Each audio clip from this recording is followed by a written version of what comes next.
There's a reason you've never heard this story before, not because it was lost, but because someone buried it, deliberately, viciously, to protect a truth so disturbing it could dismantle entire belief systems. In the early hours of March 4, 1872, a sealed crate arrived anonymously at the Massachusetts Historical Society.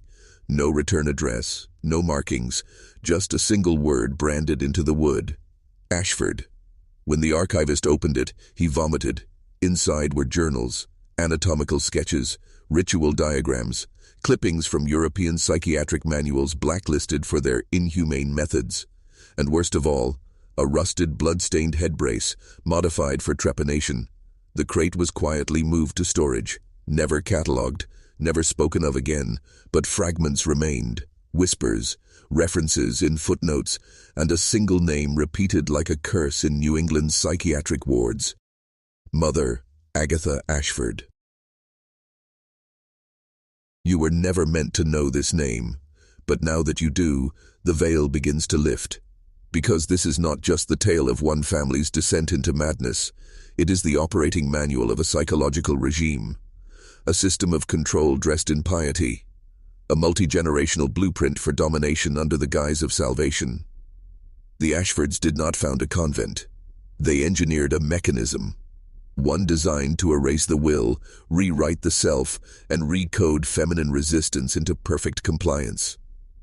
What began in the woods of Maine did not end there. It metastasized into hospitals, religious schools, social work agencies, and more. But it all began with blood, ritual, and obedience behind stone walls.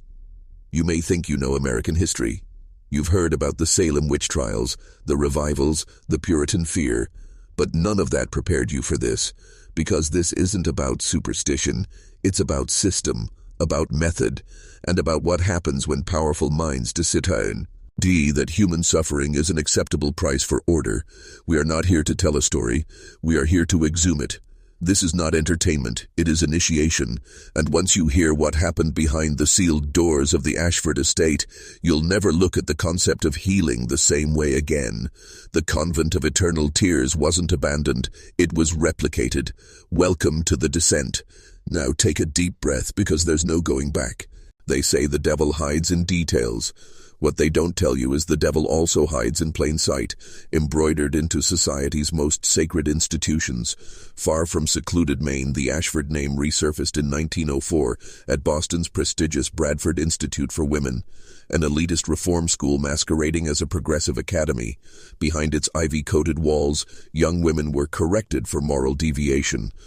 Whispered rumors spoke of intelligence tests that veered dark. Personality breakdowns, memory erasure, metal skull clamps, remarkably similar to remnants found in that crate. The headmistress? A distant Ashford cousin, reverent in appearance but cold of blood. Teachers described her as a maternal tyrant. Students' letters home arrived censored, their handwriting a pale ghost of previous selves. But no one asked why. Because Bradford was a funded institution, funded by philanthropic trusts backed by industrialists, those with fortunes built on social stability, the kind of people who fear self-actualization in women more than economic collapse. Slowly, too slowly to resist, the Ashford ideology spread. Salvation through annihilation of will, discipline through discomfort, direction through directed trauma. These institutions called it therapy, they called it education, they called it progress, but each claim dripped with ivory-towered violence. And no matter how many diplomas you held, no matter how noble your cause, once inside, the methods were unforgiving. There were no confessions at the end of the day, no witness statements to record trauma, only broken, docile figures eager to please. Those who resisted vanished into side wings, transferred, or worse. You have felt their echoes, the conditioning of childhood schooling, the fear-based obedience drilled into us under the guise of discipline, the ritualized humiliation disguised as team building. The Ashfords perfected it nearly 2 centuries ago. It is why many of us choke when authority calls us sir, why many cringe when a uniformed man asks a question, because somewhere deep within us, we remember. We remember being forced into boxes. We remember the tightening of the collar. We recognize the pattern of control, even if we can't name it. This isn't conspiracy talk. This is structural analysis. This is recognizing that the machinery of manipulation is not new. It has lineage, a bloodline. And here's the terrifying part. The Ashford blueprint thrived precisely because it adapted. In the 1920s, it mutated into Freudian psychoanalysis and behaviorism. In the 1950s, it infiltrated psychiatric wards with electroshock protocols and lobotomies. Each evolution found new legitimacy under science, medicine, or governance, but the core remained unchanged: ritualized pain, dependency creation, identity erasure. The system uses masks: professional, caring, noble, but those masks hide the same methods rooted in fear.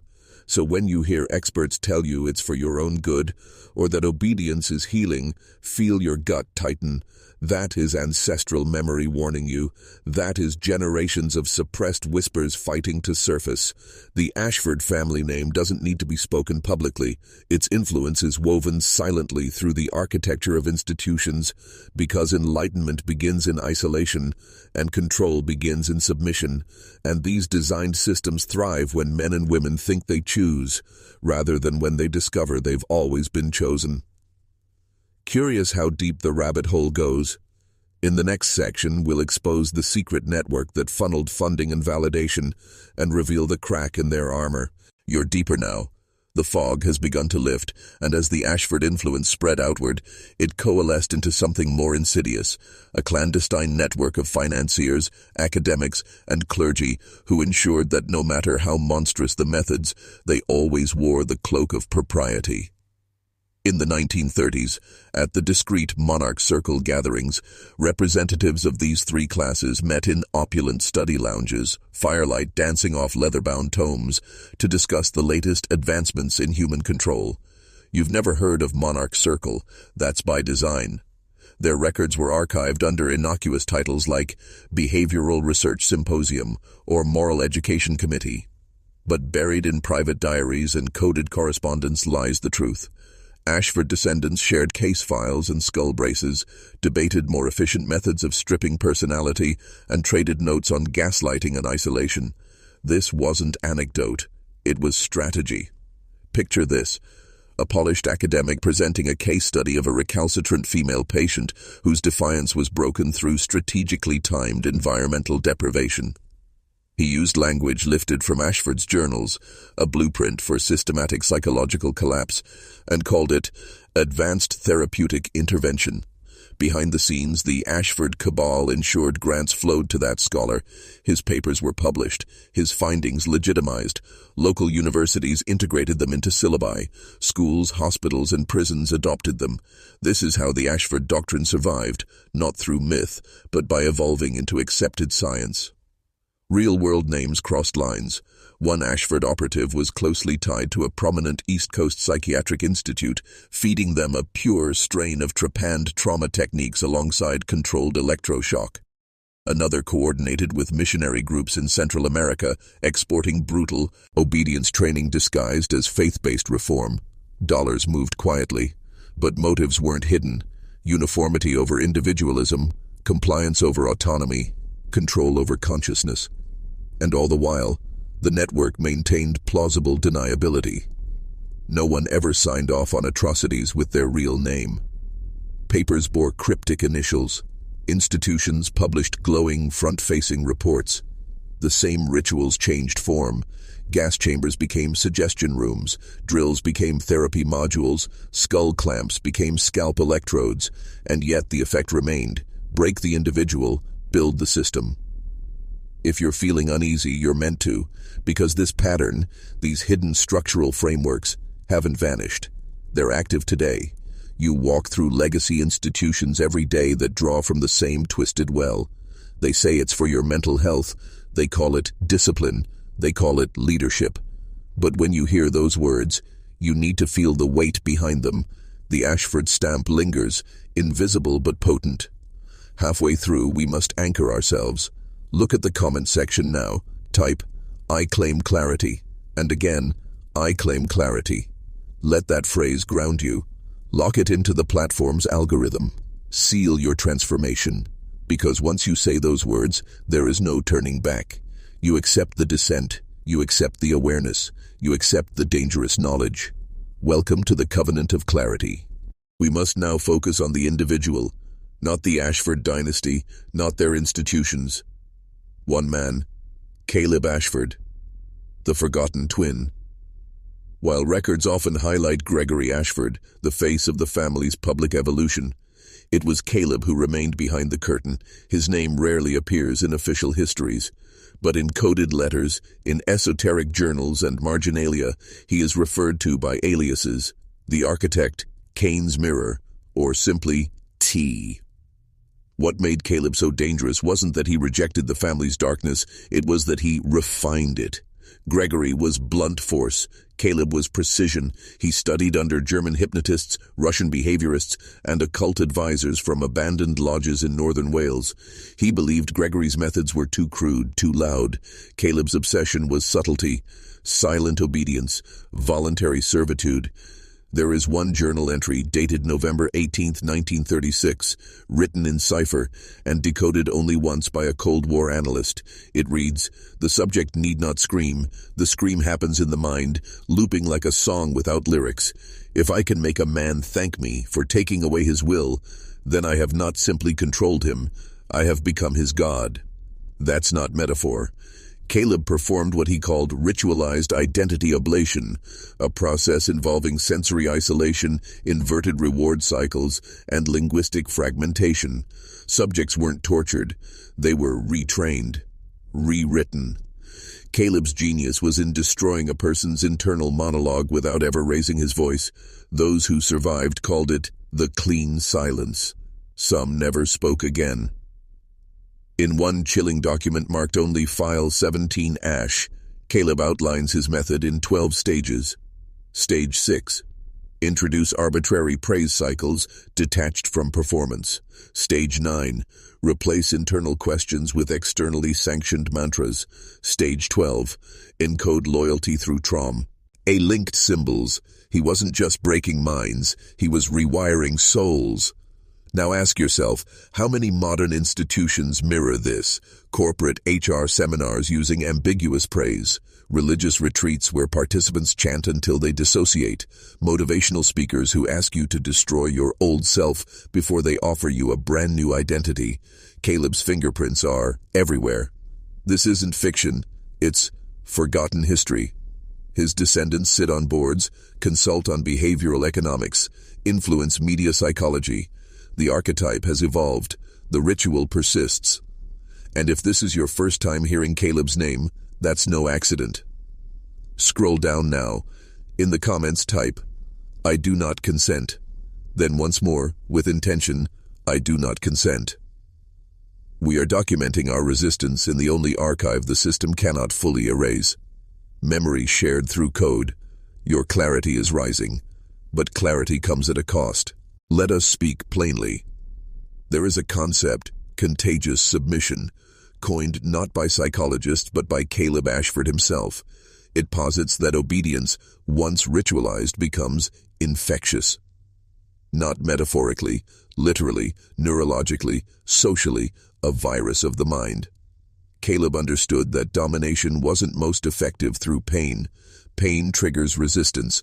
What he wanted, what he designed, was willing servitude.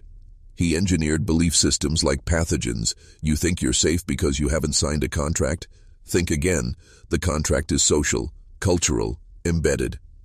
His experiments, buried under philanthropic labels, ran in boarding schools, youth retreats, and behavioral clinics. One facility, known internally as the Mirror House, accepted troubled teens. Outwardly, it was a reform academy. In truth, it was a psychological crucible. They isolated students not in cells, but in roles. One week, you're a leader, the next a follower, then the traitor, then the redeemed. They reshuffled identities until no one remembered who they were. Survivors described it like this: you laugh when they laugh, you cry when they cry, you scream when told. Eventually you need the instruction. Silence becomes unbearable. This is Caleb's true legacy, the normalization of dependency. the transformation of independent thought into a craving for cues, applause, validation. Look around today. TikTok trends where users mimic behavior without knowing why. Political movements that repeat slogans in call and response cadence. Office cultures with mantras like, "We're all in this together," masking power dynamics beneath fake unity. This is Mirror House 2.0, scaled up, digitized, and disguised as progress. Caleb didn't want to control a man. He wanted a man to desire his own cage, and then recruit others into it. Every pyramid scheme, every exploitative brand that sells empowerment, every influencer who tells you to destroy your past without offering you a self to rebuild, it all echoes him. And if you're thinking, "But I'm awake, I see through this," then understand, that's exactly what they designed for, to include your rebellion in the game. Caleb once wrote, "Let the clever ones rebel. They will need their tribe, their identity, their mirror. And when they look into it, they will still be mine." Next section, we follow the money, the vessels, the funding mechanisms that buried Caleb's work under social good, the Ashford Foundation, the Global Resilience Trust, Operation Mothlight. Stay sharp. You're not just learning history, you're decontaminating. Say it. No more mirrors. Follow the money. Always. Caleb Ashford's theories were too volatile for open academia, yet too valuable to be left in the dark. That's where the Ashford Foundation stepped in, publicly a charitable organization focused on cognitive uplift and resilience education. Privately, it was a laundering machine, not for money, for ideology. The Foundation's first major project was Operation Mothlight. The stated goal, counteracting mental fragility in post-trauma populations. It started in war zones, funded by NATO affiliates and third-party donors from think tanks with names like the Atlas Initiative and the Harmon Group. But the real experiment was in engineered resilience dependency. Create trauma, install the solution, then tether the subject to the system that saved them. Sound familiar? One of the first test beds, a refugee center in Eastern Europe. The Ashford Foundation supplied psychological recovery kits, journals, task apps, wearable biosensors. Victims were assigned digital identities and ranked on a resilience index. Those who failed to show improvement denied access to food supplements. The system demanded gratitude as compliance. A leaked internal memo. Compliance increases when agency is performed, not real. Let them feel in control while reducing actual choice. Caleb's signature was on the footnote. Fast forward, the Global Resilience Trust, a conglomerate of former intelligence officers, behavioral economists, and human potential experts. It absorbed Ashford's framework, scaled it globally, and injected it into education, therapy, and online community platforms. Suddenly, resilience became the new virtue signal. Not kindness, not truth, just the ability to keep functioning under intolerable conditions. They began to export this philosophy under training modules, sold to Fortune 500 companies, public school systems, and banned. Even influencer coaching programs. If you've ever heard phrases like fail upward, lean into discomfort, or break to become, you're reciting their gospel. Ask yourself, who benefits when you believe pain is your fault and endurance is your only virtue? Mothlight wasn't just a project, it was a template. And here's the darkest part. Many of the institutions involved had no idea they were building on Ashford's designs. The code was buried in white papers, innocuous diagrams, and emotionally manipulative case studies. This wasn't a cult. It was an operating system, one installed by philanthropists who call themselves saviors. Coming next, the strange case of Julianne Ashford, Caleb's daughter, a woman who vanished for 9 years and returned with a doctrine of reversal. What did she uncover? And why do people whisper that she was never truly gone? Keep watching. The game is inside the system now. Julianne Ashford was supposed to be the soft face of the Ashford legacy, Harvard-educated, eloquent, with the calm presence of a wellness guru. On paper, she led the Foundation's humanization arm, developing programs for empathy training and narrative therapy. But in 2009, Julianne disappeared. The official story? A sabbatical to reconnect with nature in the Peruvian highlands. No press releases, no interviews, no sightings. For 9 years. Silence.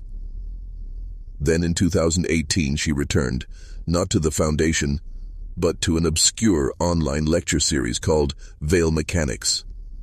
Her appearance shocked those who remembered her, rail-thin, eyes sunken, voice rasping with disuse or something darker. She opened with this: "We built a machine to make people stronger. But the machine doesn't care if you break, it only cares if you continue." The lectures ran weekly for 4 months before being scrubbed from the web. DMCA takedowns, delisted domains, and cease and desist letters sent to even mirror sites. But fragments survive. In them, Julianne speaks of signal erosion, empathy inversion, and what she called the doctrine of reversal. At its core, a simple, horrifying idea. What if everything we've been taught to pursue, resilience, productivity, even healing, isn't about making us better, but making us easier to manage? She claimed her father's system wasn't corrupted. It was perfect. A closed loop. You fall apart, you seek help, and you're rebuilt, more obedient. Trauma becomes an input. Performance becomes the output. Love, grief, rage, reformatted into something measurable, monetizable. Julianne began tracking what she called pattern collapse incidents. Individuals who spontaneously rejected the system. People who, for no clear reason, stopped obeying, producing, complying.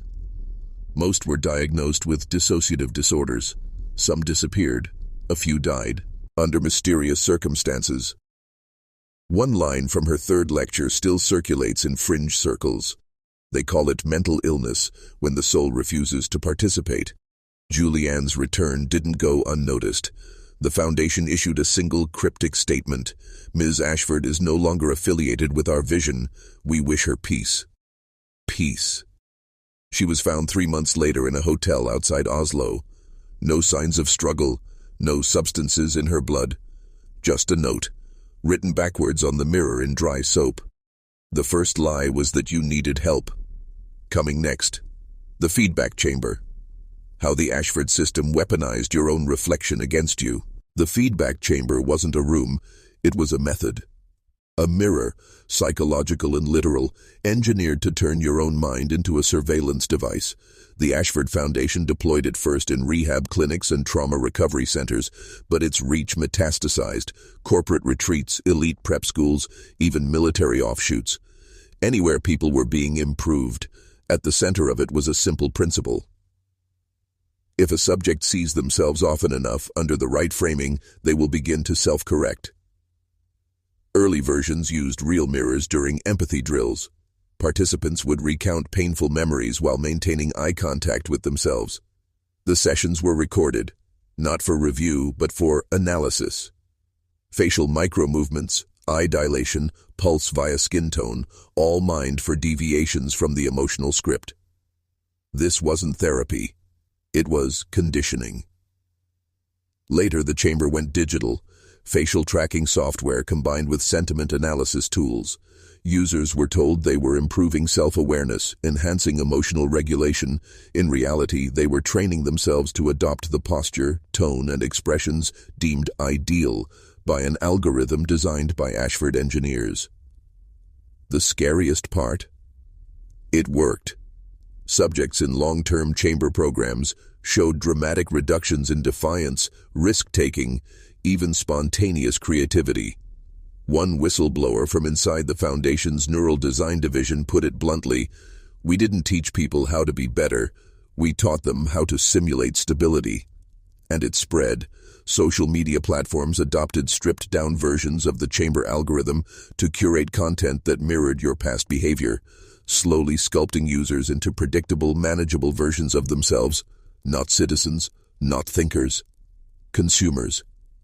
And when someone broke, they were fed back into the system. Chamber outputs flagged too.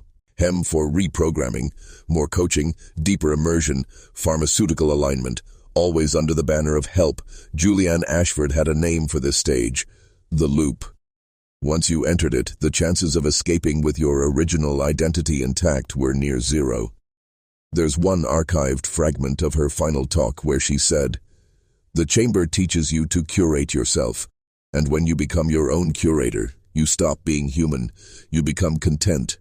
They were called the Child Architects, a small cult-like division within the Ashford Foundation's Cognitive Development Wing. Their directive was chilling in its precision. Begin before the beginning. The theory was rooted in early neuroplasticity research, but the Foundation took it further. Infants, some born in Ashford-owned clinics, others volunteered through shadowy international adoption networks, were placed into controlled environments where every sensory input was curated. Lighting, scent, sound, and especially language were all manipulated to create effective baselines. These weren't cribs, they were labs. The architects believed that personality itself could be preloaded, that a child raised in a perfectly designed, emotionally neutral environment could be molded into an obedient, hyper-observant adult without ever needing to be broken later. The results were terrifying. Children spoke later, but with more precision. Eye contact was unnaturally prolonged. Smiling became a learned response, activated when data suggested it would result in approval. They didn't play, they observed. One ex-handler described them as tiny managers in flesh costumes.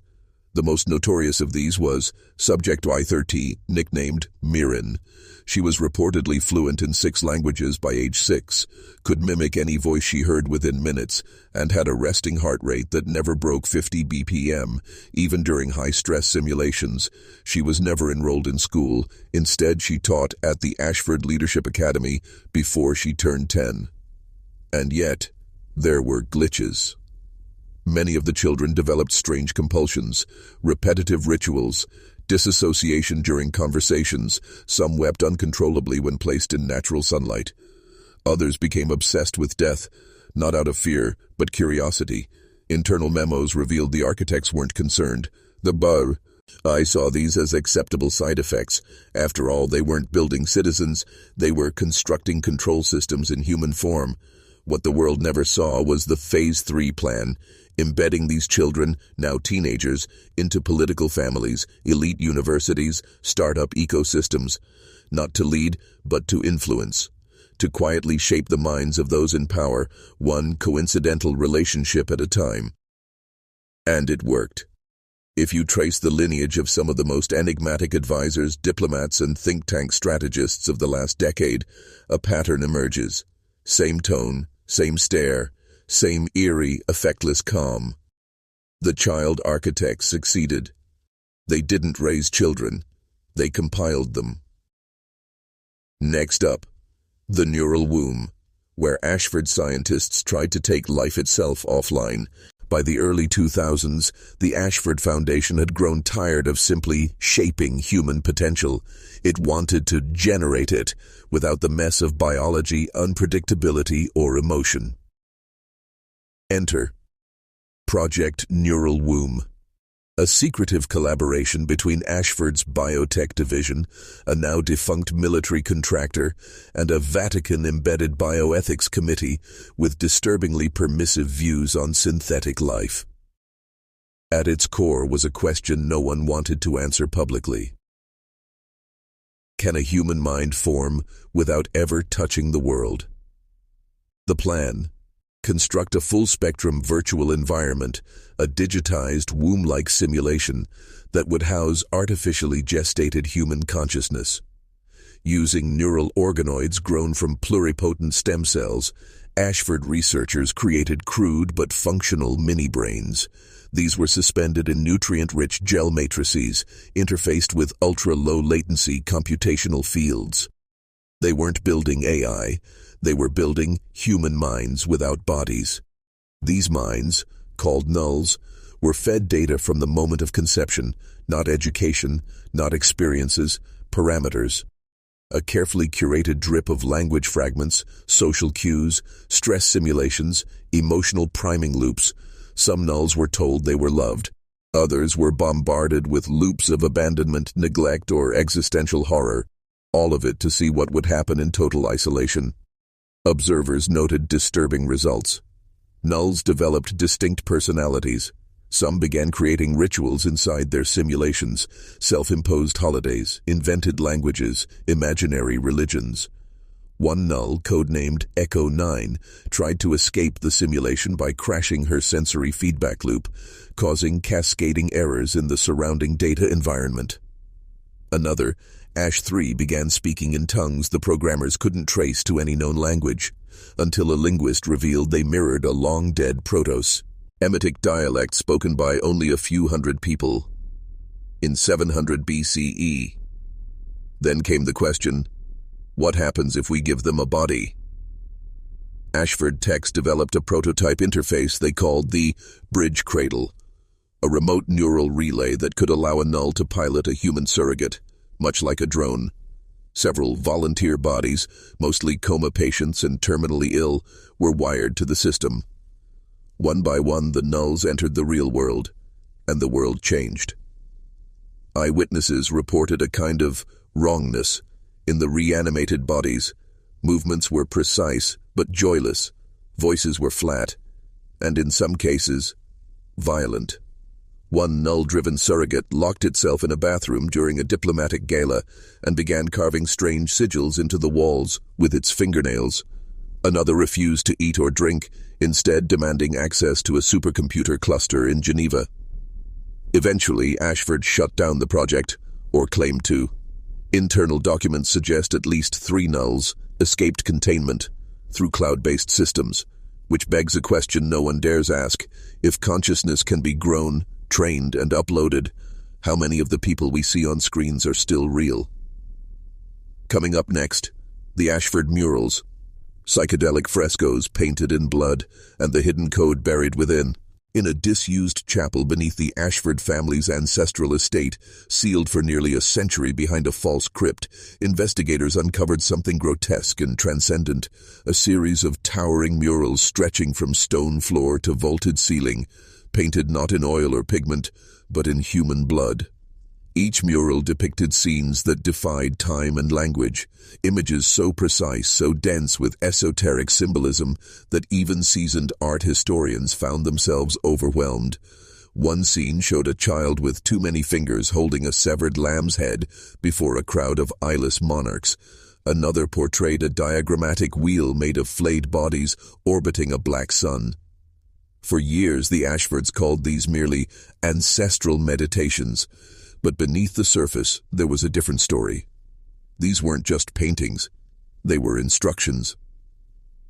When digitized and processed through a special visual algorithm, rumored to have been reverse-engineered from satellite scans of the Nazca lines, the murals revealed a hidden code, recursive mathematical loops, lattice structures, even audio waveforms embedded within the brushstrokes. One analyst described them as a psychoactive operating system disguised as sacred art. Here's where it gets worse. Some patterns, when viewed with the right sensory enhancements, ultrasound, stroboscopic light, or harmonic tones, began to affect cognition. Test subjects reported auditory hallucinations of a woman whispering in reverse Latin, visions of staircases that led to nowhere but felt unbearably familiar, a repeated compulsion to draw concentric circles and spiral motifs. One mural, codenamed the Eye of Flesh, induced seizures in 3 viewers during a secret exhibition in Berlin. After recovery, each claimed to have seen a city beneath the ocean, teeming with eyeless angels made of bone. Researchers soon realized the murals weren't just a message. They were a ritual, a mimetic gate. The brush techniques, once decrypted, mapped onto ancient pictoglyphs found in Babylonian ritual caves and Himalayan death temples. A fragment of Akkadian scripture found etched into the base of one mural read simply, "To make the meat see." What meat? Ours? Theirs? Something older? Worse still, Recent AI-enhanced scans revealed that the faces of certain figures in the murals weren't painted from imagination. They were precise, photorealistic renderings of modern political leaders, media moguls, and military generals, people who were not yet born when the murals were supposedly painted. The Ashfords, it seems, had always known who would rule the future, because they summoned them. When the murals were discovered, there was a brief window of time, just a few weeks, before the Ashford family responded, and when they did, it wasn't with denial, it was with precision. They enacted what internal documents would later dub the Silence Protocol. Overnight, the chapel was sealed again, this time not just with stone, but with reinforced steel, infrared tripwires, and biometric locks. Researchers vanished. Digital files erased themselves. Hard drives turned up melted. Even spoken conversations were scrubbed, transcripts redacted, audio distorted, entire interviews corrupted, as if something didn't want to be remembered. One neuroscientist who worked on the murals was found in his lab, eyes gouged out, a note in his own blood reading, "I saw it blink." But the Silence Protocol wasn't just about covering tracks, it was a containment effort. In private memos, intercepted only once through a leaker known as Basilisk, the Ashfords described the murals as active mimetic agents. Not art, not symbols, but living systems that adapt, infect, evolve. To view them was to invite something in, to speak of them was to spread it. So the Ashfords stopped talking, not out of fear, out of obedience. You see, the protocol didn't originate with the family. It came from the archive. An entity or system mentioned dozens of times in Ashford communications, but never defined. It gave instructions in bursts of numbers, delivered through analog fax machines with no registered sender. It ordered memory wipes, black site disappearances, and ritualistic burnings of any mural copies. One message simply read, "You do not silence it, you silence yourselves." But it didn't work. Some fragments of the murals had already leaked, through academic backups, encrypted drives, even tattoos. One researcher, a synesthetic composer named Eloise Marr, tried to turn the brush patterns into sound. What she created was a 2-minute ambient track composed of low frequencies and whispering harmonics. When played over hospital speakers in rural Romania, 17 infants stopped crying simultaneously. 3 hours later, one began speaking in perfect Sumerian. Even in silence, it spread. A priest affiliated with the Vatican Subcommittee on Preternatural Phenomena reviewed a mural fragment and declared, "This is not demonic, it is not divine, it is something older than God." So the question now becomes, if the Ashfords failed to contain it, what's already loose? They called it the bone clock, a mechanism discovered deep beneath the Ashford estate, buried within the same limestone catacombs that once held plague victims and later dissenters from within the family. To the untrained eye, it appeared to be a grotesque sculpture, 12 human femurs arranged like the spokes of a wheel, each bleached unnaturally white and etched with runes no known culture could claim. At the center sat a human skull, not fossilized, not ancient, but disturbingly fresh, preserved by unknown means. And yet, the clock moved. Not with gears or springs, it ticked, through bone-on-bone friction. Femurs rotating by micrometers, grinding in perfect 61-second intervals.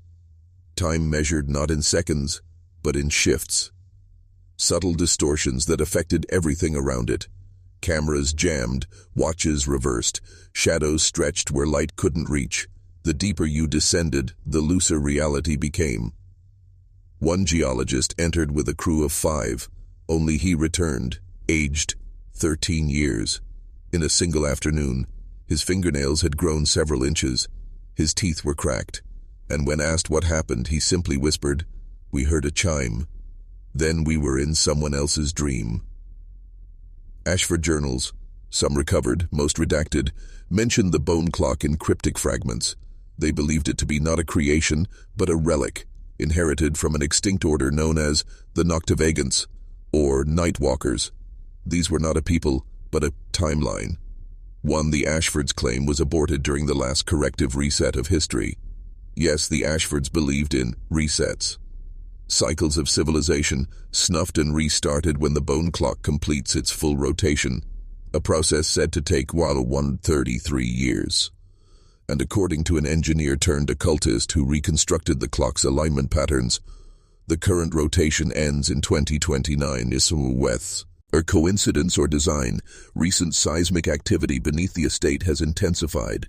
Animals flee the region, migraines spike in a 30-mile radius, and one satellite pass captured thermal readings from below the catacombs, pulses of heat, in exact 61-second intervals. One researcher called it a heartbeat. Another said, "No, that's not the start of a heartbeat. That's the countdown to a waking." So when the bone clock chimes again, ask yourself, what exactly is it waking up? They were born under a blood moon. At least, that's what the surviving midwife claimed, before her mouth was sewn shut and her name erased from parish records. Catherine and Alaric Ashford, fraternal twins, 2 children, 1 birth, but never 1 soul. Even as infants, they behaved like mirrors twisted in time. When Catherine cried, Alaric laughed. When one was injured, the other limped. Nurses documented dozens of these incidents, dismissing them as coincidence, until the bruises began appearing on both at once in the exact same spots. The twins were never separated, not by schooling, sleep, or even punishment.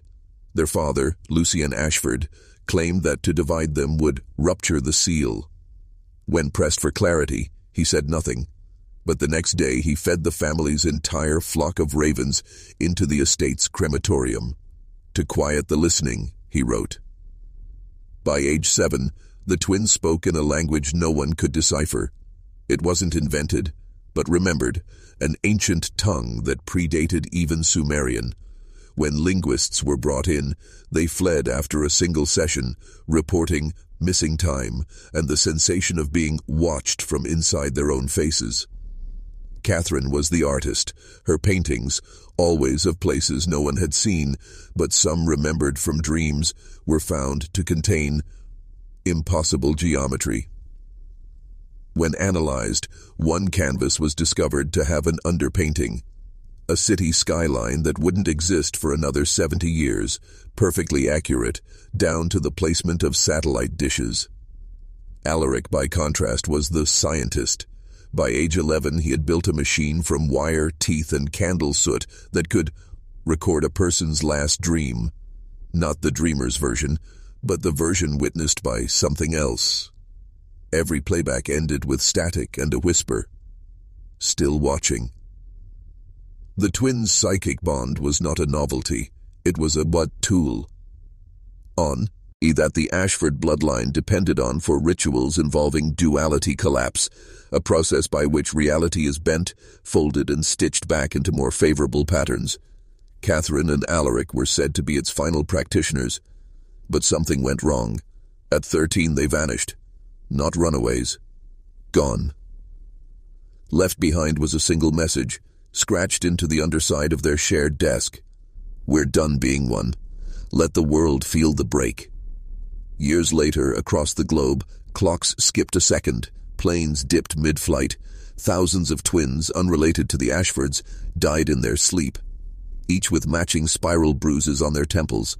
And still, the house they once lived in holds 2 shadows on the wall. Even though no one walks there anymore, they built room B9 to be soundproof. No echoes, no bleed. Steel walls lined with lead and lamb's wool. A chamber buried 6 floors beneath the Maine Ashford estate, accessible only through a tunnel that appears on no blueprint. It was meant to be a containment cell. No one recalls when the conductor first appeared, or if he was ever born at all.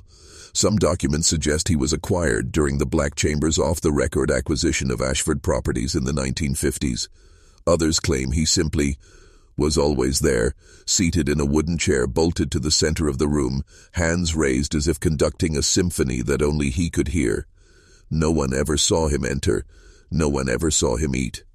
But if you entered room B9, you heard music. It started faint, violins scraping, slow, discordant, but then evolved. Within minutes it became something utterly alien, not music as we understand it, but a resonant architecture. An arrangement of tones that carved corridors inside the mind. Test subjects described reliving memories they never had, often from other people, or worse, from other versions of themselves. Those exposed for more than 20 minutes developed aphasia, facial distortion, or compulsions to self-harmonize by removing teeth and inserting wires into their own ears, yet some wanted to go back. The CIA's Stargate division, desperate to weaponize the phenomenon, approved Project Sonata. Subjects were strapped into chairs surrounding the conductor, made to hum in unison with his unseen orchestra. Most died, but a few changed. One became fluent in Linear A, another wrote down the location of a shipwreck that hadn't happened yet. The final one, a deaf child, began to conduct with him, weeping silently. After the Ashford collapse in 1978, room B9 was sealed with concrete and mercury, but recordings of the sessions, referred to only as the B9 tapes, continue to surface, always on dead cassette decks, always warped, and always ending with the same sound, a single, sharp tap, like a baton on a podium, followed by a whisper, from nowhere and everywhere, "Your story was never yours. It should not stand." No architectural logic supports it. The bricks are irregular, the mortar centuries old and filled with crushed bone, yet there it remains, the pale bell tower, rising from the fog-veiled corner of the Ashford estate, where sunlight fades and compass needles spin. No records show when it was built. It casts no shadow. The first account comes from 1837, scribbled by Jonathan Ashford himself. A tower of white that rings on no hour I know, yet beckons the dying all the same. The locals called it La Torre Blanca, the White Tower, though its stone is not white, but rather a chalky, corpse-pale gray that seems to glow faintly under moonlight. No door exists at its base, no windows, only the bell at the top, massive, cracked, but untouched by rust. And it rings. Not predictably, not with any pattern. It rings only when someone dies. But not just anyone. It tolls for the Ashfords. Every verified death in the family tree, natural, accidental, or otherwise, has been accompanied by a single mournful chime from the pale bell tower, sometimes minutes before, sometimes days after, occasionally weeks prior. When the eldest daughter of Charles Ashford drowned in a lake 2 miles away, the tower rang 32 times, once for each of her screams, said the servants. When Tobias Ashford staged his own hanging, witnesses heard no bell, but 1 week later, the tower collapsed inward for exactly 11 seconds, then stood whole again, unbroken, unbowed. During the Ashford lineage culling of 1912, the bell rang continuously for 3 nights. Survivors claimed the sound didn't echo but entered the bones, vibrating marrow, leaving teeth loose and thoughts unmoored. In 1971, an attempt to dismantle the tower was authorized. 3 demolition experts entered with sledgehammers and dynamite. None returned. The tower didn't ring, it hummed. What was it built to signal or contain? One thing is certain. The Pale Bell Tower does not mark death. It announces the removal of something more foundational, a final, irreversible edit to the story of the bloodline.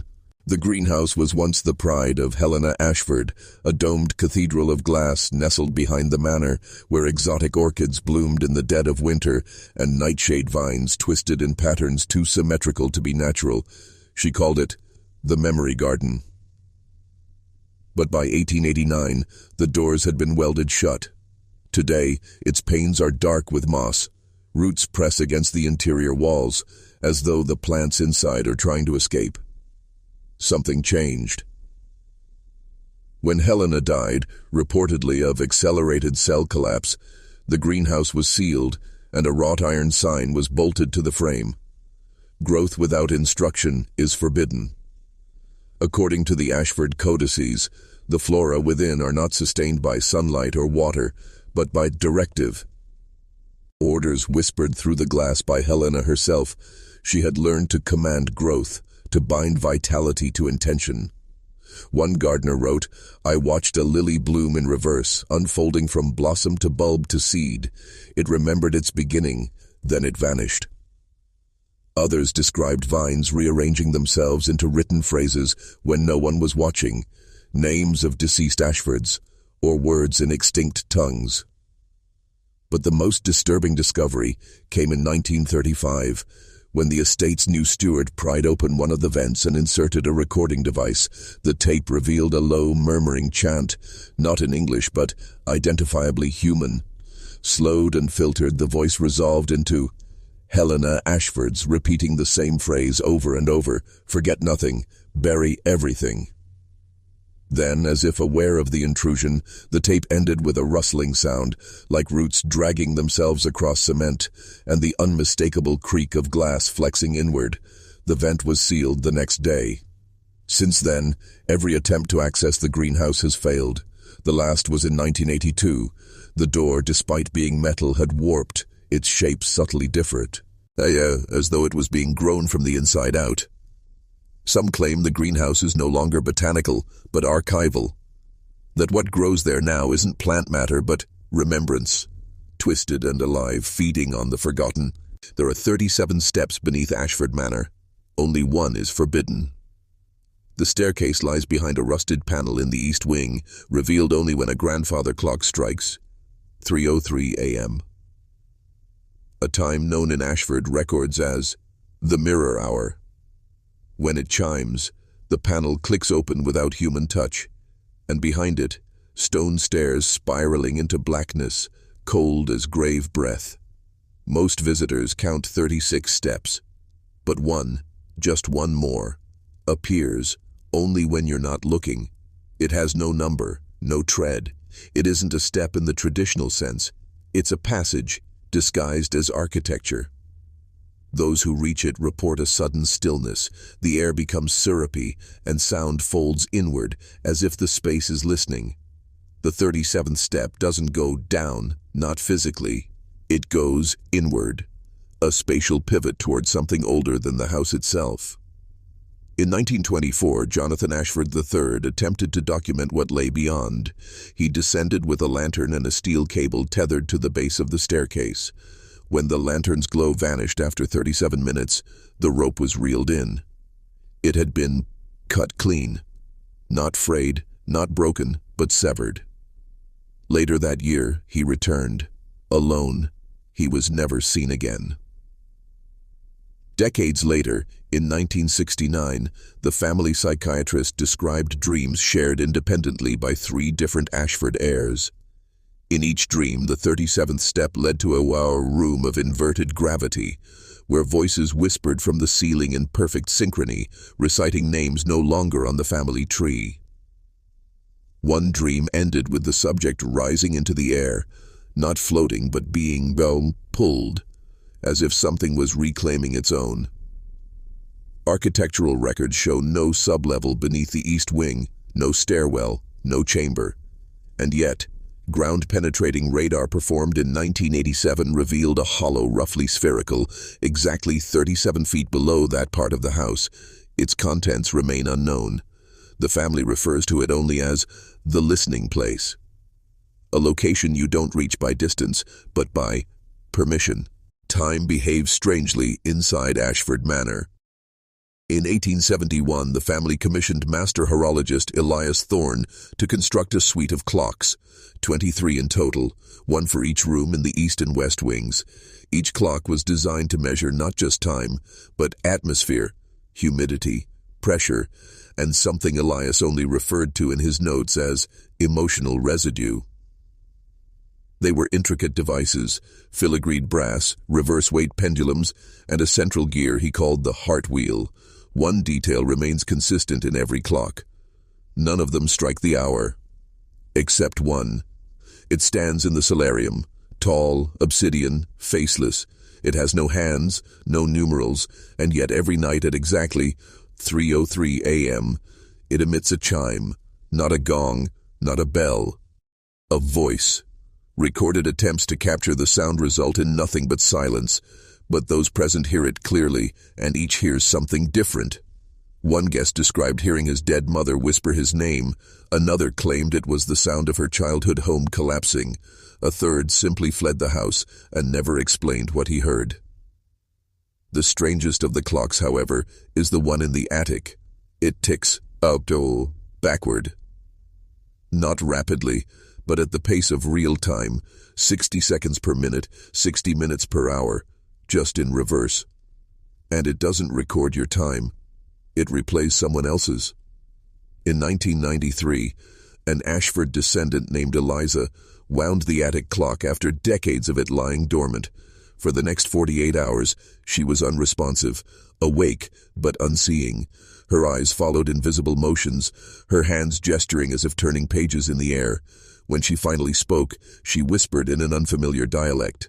Linguists later traced it to 14th century Occitan, extinct for over 500 years.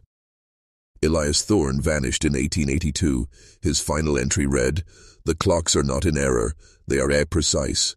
It is the world that is out of sync." The clocks remain wound. Some tick forward, some stall, some tremble faintly when no one's watching. But at 3:03 a.m. every night, all 23 fall silent. Only the faceless one speaks. The Ashfords, like many aristocratic dynasties, preserved their lineage through painted portraiture, but these were no ordinary oil-on-canvas tributes. Each was commissioned under peculiar terms, painted in absolute silence, always at dusk, and never with the subject facing forward. The earliest portrait, Lady Mirabell Ashford, circa 1640, hangs in the north vestibule. Her face is turned in profile, regal, distant, but visitors insist that her eyes flick toward them when backs are turned. A peculiar phenomenon. If you spend more than 13 minutes alone with the painting, condensation appears on the frame. Not moisture. Tears. Attempts to preserve or study the effect failed. Any scientific instrument left in the room shuts down. Film degrades. Digital memory cards wipe clean. And yet, eyewitness accounts are eerily consistent. The portrait weeps, always a single tear from the left eye, then dries the moment anyone returns with another observer. Things became stranger in the 19th century. A series of portraits commissioned between 1820 and 1870 show subjects in increasingly unnatural poses. Shoulders hunched, necks craned backward. Some appear to be listening, as if to voices behind them. One particularly disturbing piece, Sebastian at 8, depicts a child crouched in a corner, his face pressed into the wall. The artist, Edouard Grimaud, went blind 3 days after completing it. By the 20th century, the paintings began to change. Not gradually, not by aging or weathering, but overnight. An archivist reported in 1934 that the portrait of Archibald Ashford, once smiling and straight-backed, had turned his head entirely away from the viewer. Months later, so did his wife's, and then their daughters, as if something in the room had become too terrible to look at. The family responded by locking away the worst of them in a sealed gallery known as the still room. But during renovations in the 1970s, contractors found a hidden wall cavity, an extra undocumented portrait. It wasn't of an Ashford. It was a canvas painted entirely in black with a faint impression of a face behind the paint, pressed forward from within, mouth open as if screaming. Infrared scans suggest there's a second, older painting beneath that layer, something even the Ashfords tried to cover up. Today, some claim the portraits shift only when your back is turned, but others believe they react to blood. Ashford descendants report occasional nosebleeds when passing the still room. One man, only distantly related, went so far as to repaint the eyes on every canvas in the house. They peeled off the next day. Tucked behind the manor's western wing lies an overgrown greenhouse known as the Whispering Garden. Once a marvel of Victorian horticulture, it now stands cloaked in ivy and shadow, its glass panes spider-webbed with age. But despite its apparent decay, the plants inside bloom with unnatural vigor, and only under one condition: you must speak a secret. The earliest account dates back to 1876. Evelyn Ashford, then 17, allegedly confessed a forbidden affair to the garden's empty air. Within minutes, the withered orchid nearest her unfurled in full bloom. Intrigued, she returned night after night, whispering deeper secrets, family scandals, lies, hidden crimes. Each time, new flowers blossomed from dead stems. She kept a journal. The final entry reads, "It listens, but now it has begun to answer." What could that mean? Botanists invited to examine the greenhouse over the years found it baffling. Soil samples show no abnormalities. The irrigation system hasn't worked in decades. Yet inside, rare species thrive, some long thought extinct. There are blue roses that were never genetically engineered, a vine that only coils toward speakers, and a breed of lily that emits a low, droning hum when sunlight touches it. If you record it and slow it down, the tones sound eerily like human speech. One theory suggests the Ashfords created a psychic greenhouse, a space resonant with memory and emotional discharge. Secrets, after all, are a form of psychic currency, and this garden appears to feed on them. A former groundskeeper, Thomas Rain, once stayed overnight inside the structure. By morning, his hair had turned white. He refused to speak of what happened. But before resigning, he issued one warning. "Don't tell the garden what you've done. Tell it what you fear." Audio equipment set up inside has consistently failed, either recording static or what sounds like breath. Not wind, not animals, but breath. Rhythmic. Intentional. Then came the 1992 incident. An Ashford heir, Gregory, led 3 friends inside for a dare. He challenged them to speak their darkest truths aloud. Each did so. The 4th, a girl named Elise, said nothing. According to Gregory, the plants ignored her. But when he returned the next day, her name had been etched into the fogged glass from the inside, written backward, as if traced by a finger. She disappeared the following year.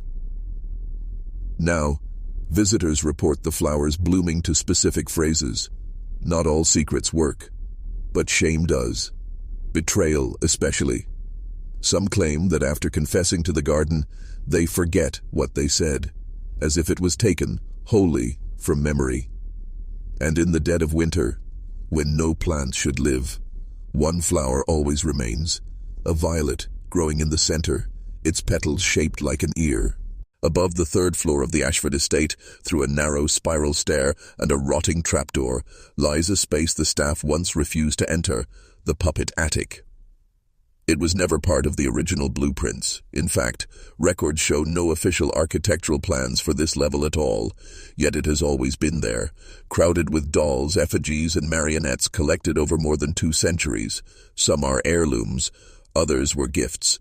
A few, it seems, were made here, but none of them were ever for children. When guests first describe the room, they often mention the smell, damp sawdust, wax, and something almost metallic. The air is thick, still, and the eyes, hundreds of them, made of glass, bone, or painted wood, stare outward from every surface. The Ashfords had a tradition. For every family member who died, a puppet was commissioned in their likeness. But they weren't merely decorative. Inside each was placed something intimate, a lock of hair, a fingernail, even a tooth. Old-world preservation meets spiritual containment. The belief was simple. Souls can echo in objects, and these puppets could house a fragment of what remained. Some whisper the puppets move when no one watches.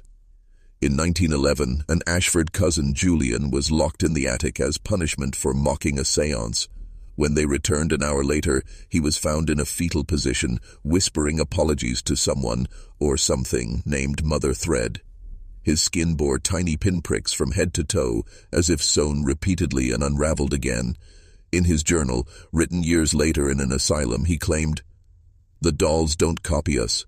We copy them. We are the performance. They are the original. There's a marionette known as Saint Hollow. No strings, no joints.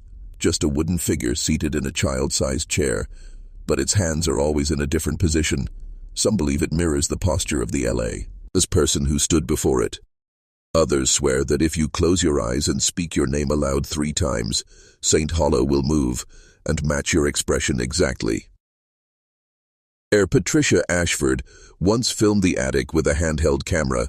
For the entire 48-minute tape, the puppets don't move. But at the 36-minute mark, as Patricia turns to leave, a soft voice, young, faint, impossible to place, can be heard whispering, "Don't go. We haven't finished the play." The tape ends with a loud crash. Patricia never returned to the attic. She died 3 years later under what coroners described as unspeakably specific injuries, her tendons sliced at each joint as if detached from invisible strings. The puppet attic is sealed now, but if you press your ear to the trapdoor, some claim you can hear the faint creak of wood, as if something inside is rehearsing. Beneath the west wing of the Ashford estate lies a corridor with no documented entrance. It's absent from blueprints, unnoticed by most who walk its halls, but some, by chance or curse, find it. At the corridor's end stands an ironwood door, pitch black, unmarked, flush with the wall. There is no handle, no visible lock, just a hollow knockplate, cold to the touch, and the carved words, "Ask only once." The room behind that door has never been opened willingly. According to servants' journals and hidden family memos, only 3 people have ever been inside, and none returned whole.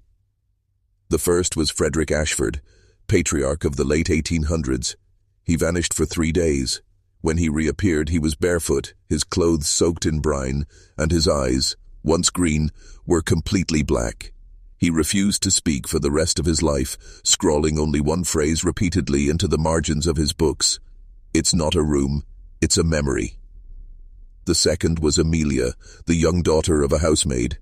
She'd wandered away during a winter storm and was found hours later, standing outside the sealed door, humming a lullaby no one recognized. She clutched an antique key that didn't match any known lock on the estate. When she was older, she painted a series of increasingly disturbing canvases, each one portraying the door from within, as if seen by someone who'd been trapped behind it. Her final painting showed the viewer's perspective, hands nailed to the wall, eyes sewn open, forced to watch shadows dance across the ceiling. The third entry was unintentional, a drunken guest at a New Year's party in 1954. Witnesses say he knocked once, laughed and whispered, "Let me see." The door opened. No one else saw inside. But a smell, salt, iron, and charred incense flooded the hall. The guest never emerged. His wife spent the next year in psychiatric care, claiming she could hear his voice through the wall, not screaming, just telling a story, the same story, again and again, with a new ending each time. Audio experts later analyzed a recording made near the door in 1986. Under layers of static, a voice speaks in perfect cadence. "One more name, one more tale, then you will be let out, or in." The voice doesn't match any known Ashford family member. In recent years, occult historians believe the locked room isn't merely haunted, but alive. A sentient archive, a keeper of secrets too dangerous to forget, but too destructive to reveal. It feeds on memory, reshaping identity through narrative until the subject no longer knows who they are. Some say the door waits for someone with a story dark enough, complex enough, true enough to complete its own legend. And so the Ashford saga ends, not with a death but with a question. If you stood before that door, would you knock?